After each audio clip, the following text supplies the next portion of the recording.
23 Brant. I caught the door just before it slammed shut, my hand barricading it from closing fully. The sting ran up my arm. I pressed my lips together firmly. I was not going to cry it out. I knew I was close to blowing this whole story wide open. This will be my way onto the masthead. It will earn my byline. But boy, oh boy, did my hand hurt. I pulled my left hand, joining my right as the door slowly, heavily slid open. Bit by bit, voices floated up to me. Bill and Constance. I couldn't hear yet what they were saying. I pulled out the door, my whole body straining at the effort. The thing has been made of solid metal. Back in the days of the probation, it was likely more than just a Thessaloniki thing and the police they wanted to keep out. This thing was bulletproof, and the gang warfare was a common and bloody business. There was a click. It was a heavy sound, like a decision has been made. I slowly relaxed my muscles, still holding onto the side of the door, then quickly jumped through the open space into the room. On the other side, I felt like a contour, his head still holding on the door. I was not about to be crushed to death, but some decades-old, broken piece of the hardware. I let go then, the door stayed in place. I sighed.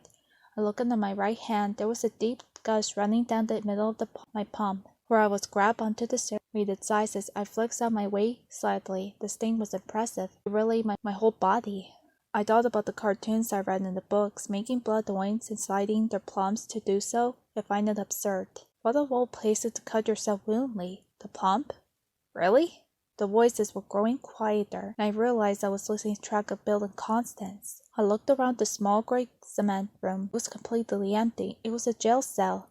But there was a gap in the wall, the white of the large man with the rough bent edges as if the thing had been quickly once upon a time. I ran through and made my way down the narrow wooden stairs in the dark. Tripping over my feet, I stumbled toward the bottom of the staircase. My heels missing a step, I managed to arrive at the floor outright shaking. That feeling of missing a step feels like you're stepping on the edge of the cliff. Even if the next step is just a few inches down, my heart was pounding in my chest.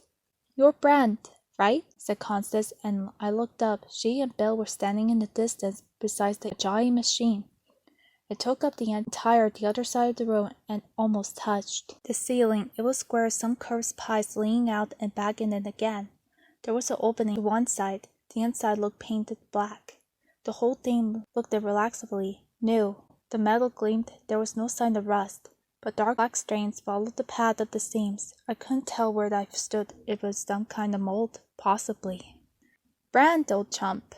Bill looked shocked, but not unhappy to see me, almost relieved in fact. I smiled tightly. I knew if I wanted to inside the story, I need to keep up the act.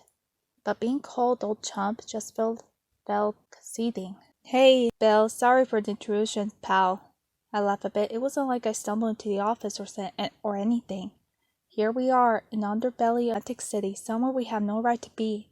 I was hoping that the fact would prevent Bill from any bigger questions, like said, why I was here in the first place. Not an introduction at all. In fact, I'm glad you're here. I was showing Constance the machine. You'll probably get a kick out of it, too. Something sounded off about Bill's voice. I just couldn't put my finger on it. The machine. I joined them and looked closely at the thing. It was huge now that I was standing right next to it. "What does it do?" I asked it. "Well, that's the question, isn't it?" replied Constance.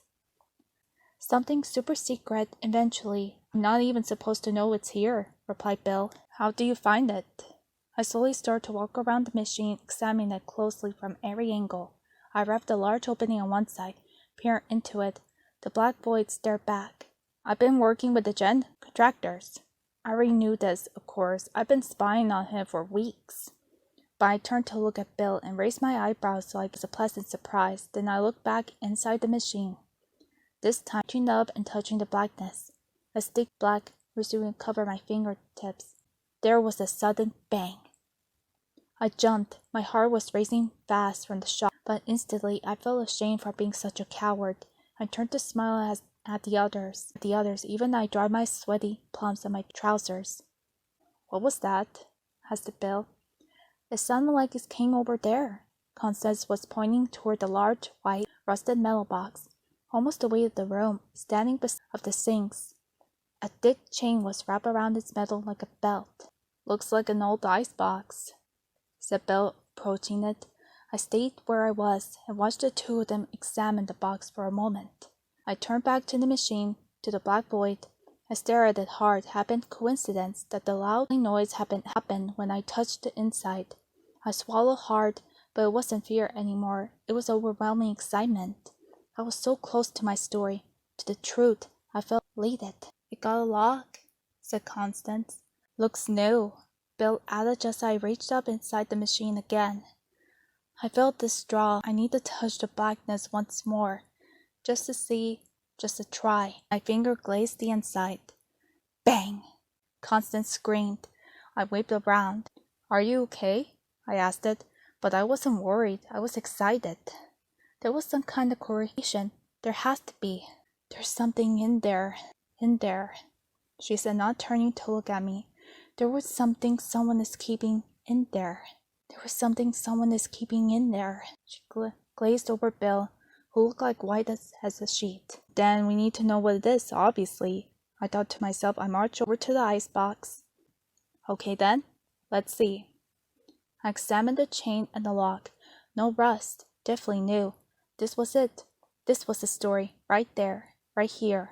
"I don't think we should open it," said Constance. "We probably shouldn't," I replied with a grin. "That's why we're going to." I turned to look at Bill to get him on my side. "Can you pick a lock, Mr. Fix-It?" I knew he'll do it. I could see the indecision plain on his face, but I knew ultimately he'd do it. He was like me, curious about the world. "Yes, I can." He approached the box intently. "Wait," said Constance. I wearily rolled my eyes. She marched over the wall and picked up the bottle from the ground. She looked at it for a moment and then smashed against the wall. "Are you crazy?" I asked it, staring at her. She returned, holding the black bottle in her hand, the sharp edges sticking up like a detonated torch. "You two may want to counter whatever it is unharmed, but I'm no fool," she replied. And I held the bottle in front of her, staring hard at the icebox. Okay, so maybe she wasn't so scared after all. There was a sound in the metal as the chain suddenly slipped out of the icebox. "It's done," said Bill, holding the lock, looking a little lost. I grabbed the fallen chain and wrapped the end around my hand. Constance had a good idea there with the whole weapon thing. "So, are we certain that we should open this door?" asked Constance. "I am," I replied it. I never felt more sure of anything in my life. "I'm going to try to jump wherever it is, so you should back away to the side," I told her. She did, standing by Bill, his hand on the edge of the door. "On 3, you ready?" I asked it.